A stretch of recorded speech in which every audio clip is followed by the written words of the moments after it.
Bagabo nimuze rero twugurure iyi mikrofone.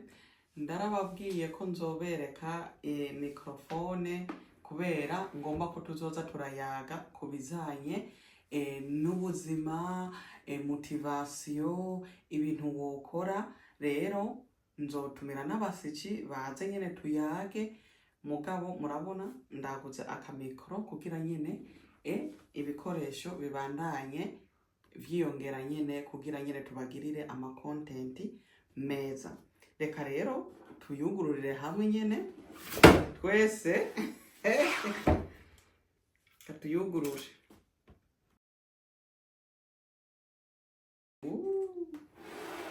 Boneka neza n'agatabo gasigura ukuntu tuyikoresha. Reka tugasire ngaha. Surprise, surprise. Ichaja yayo. Mwabonye rero mikoro. Aha. Abangora ibintu bitari byo.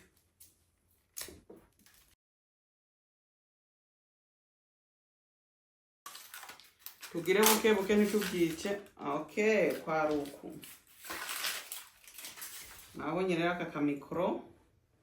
Ndibaza reka tumanze dusome ibizanye n'aka kamikoro ukuntu tugakoresha. Muga biraboneka ko katari compliqué. Bagabo rero ndasomye ngaha ansanze ari uburyo bune usobora ku recordinga ijwi ryawe. Aha ni jewe n'undi waho aha rero ni jewe ndumwe nsobora kuvuga kugira nyene ijwi ryaho ntirize. Nkaca ndongera gufyonda nk'amasegonda 2. Aha rero abantu bose ngaha bitwicaye ku meza turashobora kuvuga. Amareka ndabiyindi ya nyuma. Iyi abantu uri ngaha n'uri ngaha barashobora kuvuga.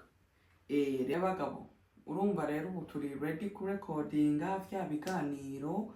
Ngiye kuza ndabicisa ngaha nyene n'ijwi riyunguruye rimeze neza. Hama tuzoyagiraho ibintu bitandukanye.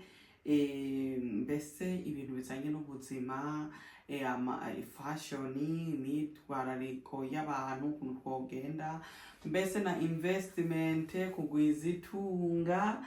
Ndakubwiza ukuri n'ibintu byinshi tuzokora. Kandi mwibuke no kunkurikira kuri YouTube. Ibiganiro birebire bizobera kuri YouTube no kuri Facebook.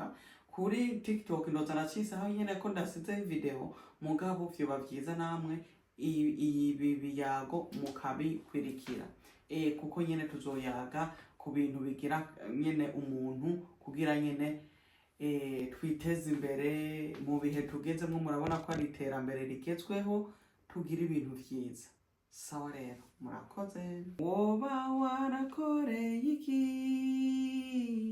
Woba warakoreye iki? Ujya munsi utabonye Yesu. Woba warakoreye kiranga.